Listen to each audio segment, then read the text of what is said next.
22 के साथ इस वक्त की बड़ी खबर का रुख करेंगे। यूपी में 5वें चरण का मतदान कल है। 12 जिलों की 61 सीटों पर वोटिंग होगी और साथ ही सुल्तानपुर, चित्रकूट, प्रतापगढ़ के अलावा कौशांबी, प्रयागराज, बाराबंकी, अयोध्या, बहराइच, श्रावस्ती, गोंडा, अमेठी और रायबरेली की एक सीट जो कि सुरक्षित है। यहां पर मतदान शुरू होगा सुबह 7 बजे और शाम 6 बजे तक वोटिंग होगी।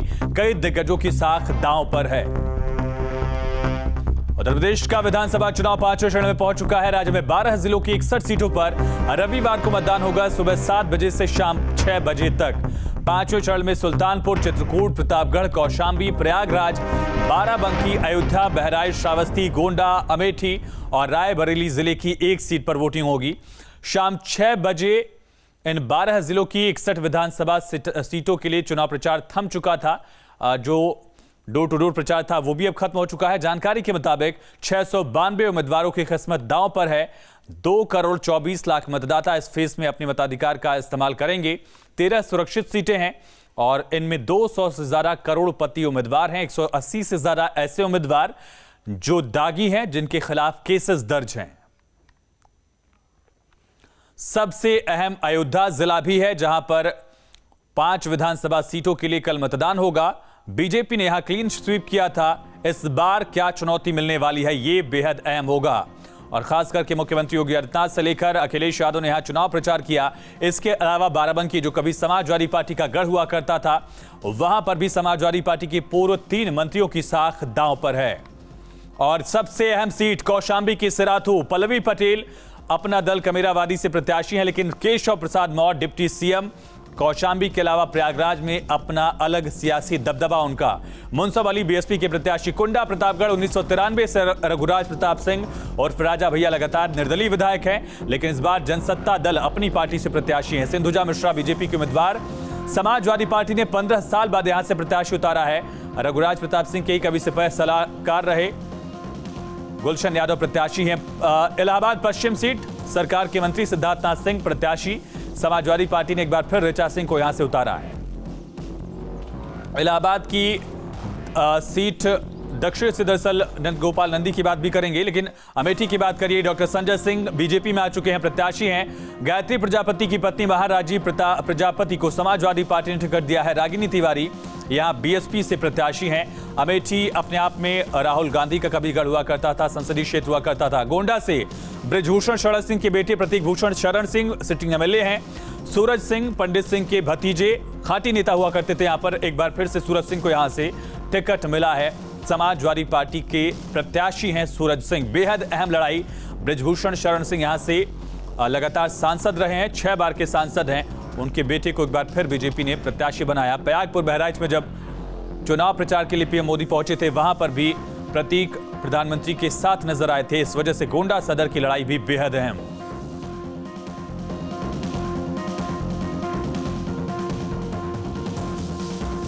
चलिए रुक करेंगे अपने संवाददाताओं का। कौशांबी की सिराथू सीट से हमारे साथ अविनाश सिंह हमारे संवाददाता जुड़ चुके हैं। प्रयागराज से संवाददाता मानवेंद्र और उसके साथ साथ बहराइच की लड़ाई की जानकारी देने के लिए हमारे साथ संवाददाता अनिल यादव लाइव कनेक्ट हो गए हैं। सबसे पहले अविनाश, आपका रुख करेंगे। कौशांबी की सिराथू सीट सबसे बड़ी हॉट सीट मानी जा रही है, इस वजह से भी क्योंकि प्रयागराज में भी अपना अलग दबदबा केशव प्रसाद मौर्य का रहा है। पल्लवी पटेल के यहां उतरने से क्या समीकरण बदले हैं और कितनी अहम लड़ाई यहां पर दिख रही है? देखिए, निश्चित तौर पर जो 5वां चरण है, इसमें कई जो बड़े दिग्गज हैं भारतीय जनता पार्टी के, उनकी किस्मत दांव पर लगी है। और जो सबसे बड़ा चेहरा है वो केशव प्रसाद मौर्य का है, जो कि डिप्टी सीएम है। देखा जाए तो 2012 में भी वो सिराथू से चुनाव लड़कर जीत चुके हैं। हालांकि इस बार बेहद कड़ा मुकाबला है पर माना जा रहा है। देखिए, अगर जातीय समीकरण की बात करें तो तकरीबन 3,80,000 के आसपास वोटर हैं, जिसमें कि सबसे ज्यादा दलित वोटर्स है, तकरीबन 35% हैं। इसके अलावा जो ओबीसी वोटर्स हैं वो तकरीबन 30 से 32% हैं। सामान्य के जो वोटर हैं उनकी तादाद तकरीबन 20% के आसपास है और जो मुस्लिम मतदाता हैं वो 13% है। हालांकि केशव मौर्य के सामने इस समय इस सीट पर पल्लवी पटेल, जो कि कमेरावादी अपना दल से उम्मीदवार हैं यहाँ की गठबंधन से, वो है। लेकिन देखिए, इस वक्त मेरे साथ जो सिराथू की जनता है वो भी बड़ी तादाद में जुड़ी हुई है। यहाँ की जनता से बात करेंगे और उनसे समझने की कोशिश करेंगे कि इस बार उनके मुद्दे क्या हैं और इस बार माहौल क्या है यहाँ का। आपसे मैं जानना चाहूंगा कि क्या है माहौल सिराथू का अभी? भाई साहब, देखिए, माहौल पूरी तरह से केशवमय हो चुका है। और सबसे बड़ी बात हम ये बताना चाहेंगे कि हमारी जो सिराथू की जनता 2012 में माननीय केशव प्रसाद मौर्य जी को बहुत बड़े मार्जिन से जिताई थी। पहली चीज़ ये कि दूसरा, हमारे सिराथू में एक ये बात चल रही है, हम कोई विधायक नहीं चुन रहे हैं। अगर हम कोई विधायक चुनेंगे उसकी निधि सिर्फ 5 करोड़ होती है, जो कि हमारे सिराथू के विकास के लिए बहुत ज़्यादा रकम नहीं होती। हम दूसरे नंबर का नेता उत्तर प्रदेश में और भविष्य के वो मुख्यमंत्री हैं। एक बहुत बड़ा मसला है अविनाश, और जो जनता की बात आप सुन सकते हैं कि वो दूसरे नंबर का नेता प्रदेश के लिहाज से चुन रहे हैं। प्रयागराज का रुख करेंगे। मानवेद हमारे साथ लगातार बने हैं। मानवेद, 12 सीटें, सबसे अहम लड़ाई प्रयागराज की। एक तरफ नंदगोपाल नंदी हैं, साथ साथ सिद्धार्थनाथ सिंह जैसे खांटी चेहरे अपना दल की प्रत्याशी भी यहां पर चुनावी मैदान में है। क्या माहौल, क्या तस्वीर, क्या तैयारी फिलहाल?